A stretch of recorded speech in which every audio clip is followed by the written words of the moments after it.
My name is Beverly Reed O'Connell, and I am a federal judge for the Central District of California. I went to UCLA, and I really wanted to go to Berkeley, but my sister, who is older, went to UCLA, and my father thought it best that his youngest daughter go with his older daughter, because I was raised by a single dad who thought that education was extremely important but wanted his girls to be at the same place. What led me to the legal profession leads me to do what I do today, in part. When I was in 8th grade, we sold candy bars all summer long to afford a trip to go see the California Supreme Court. And we took a bus up to the court, and I was totally mesmerized, and so I decided then to be a lawyer. I started at Morrison & Foerster, and there were people there, Nancy Zamora, who encouraged me to be a member of the Women Lawyers of Los Angeles, and I did. I left Morrison & Foerster to go to the U.S. Attorney's Office, and I was hired by Nora Minella, and in my class were 5 women and 1 man. We were, like I said, referred to as the affirmative action class. Those women play and continue to play a very large role in my life, and I would not be a federal judge if it weren't for them. There was a local rule at the time that women had to wear skirts. That has since been abolished, and as my own personal nod to that, I wore pants for, I think, 11 years straight. But there comes a time, at least there came a time for me, when I felt that I needed a new challenge. And by then, Judge Wynn was a state court judge. Jacqueline Wynn was a state court judge.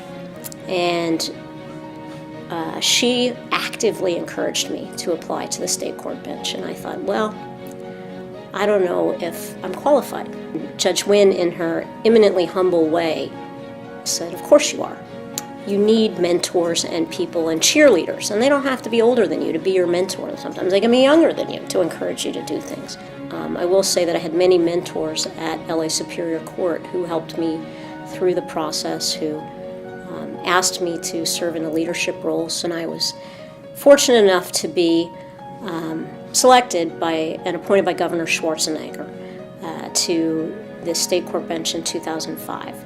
Then I was asked to be the assistant supervising judge and the supervising judge of the North Valley District, which is where I grew up. Judge Wynn concluded that I needed a new challenge, and again, she was at it for me. She and Eileen Decker encouraged me. There was an opening on the federal bench, and she, by then, was a district court judge. And so I applied, and Eileen Decker and Jacqueline Wynn rigorously prepared me for my interview and my application, and it was a wonderful process in the sense of I got phone calls. One phone call in particular from the managing partner of Morrison & Foerster. I hadn't been there in 15 years, and he called me and said, how can I help you? I think it would be great. And he too is a mentor, so this illustrates, I think, a very important part of life is that everybody needs mentors. And they can be men and women, they just have to give you great advice and care about you. So all of these people helped me. I was presiding in a murder trial, and Barbara Boxer called me and said, the president's going to nominate you in an hour. I was like, now what do I do? And I was nominated on November of 2012, and then all of a sudden, I got all of these emails because apparently it had come out on the wires, and it was public knowledge, which was a privilege. And so then once that happens, boy, your life kind of changes dramatically. The one thing that the White House said is, I don't want you to give any interviews. President Obama says, please don't give any interviews. Well, I violated that rule. I gave one interview. There was a 20-year-old from the Daily Bruin who came to my court and sat all day through my calendar to interview me.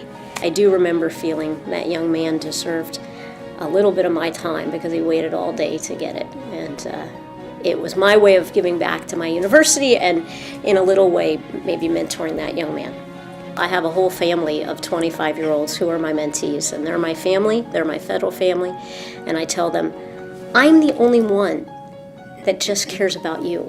The law firms may be recruiting you, but they have an interest in you separate from me. I care about you. I want you to be great. I also spend a lot of time in civics education because that's why and how I became a lawyer. So my advice to you is find mentors. Go to Women Lawyers of Los Angeles and interact with women, but mentors don't have to be women. Mentors can be all the wonderful men in the world as well. But those mentors help you through your career and you grow with them. I think that women are coming into their own. Now, we've never had a female president, but it's certainly on the horizon. The Central District of California enjoys a rich history of strong female United States attorneys. Lourdes Baird, Andrea Orden, Lourdes Baird, Norma Minella, Eileen Decker, Deb Yang. I mean, it all rolls off your tongue. They're great women. The Central District of California, where I have the privilege of serving, has a long history of female chief judges. Women shouldn't have to leave the law to have a family. You shouldn't have to choose. I don't think you have to choose between a family and a career, and I think that we have to be flexible, but I think we're becoming more flexible. Technology enables us to telecommute and work from home, so I think that needs to continue. So I really believe you learn a lot from your mistakes, and you learn a lot from when you are not as successful as you wish you were, because you're forced to sort of take stock of yourself.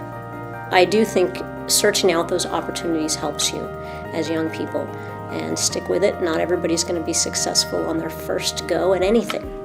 You know, that's why we practice, that's why we do it, and stick with it.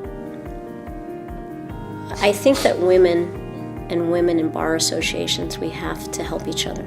I think that Women Lawyers of Los Angeles and groups like that really do great work and have a huge impact on the lives of many. I know when I was interviewing to be a federal judge, one of the questions that I continuously asked was about Walala, and the attorneys knew about it. They knew the great work that it did, and so my push is for you to get involved in a bar association, get deeply involved in that association, and you will reap the rewards from it.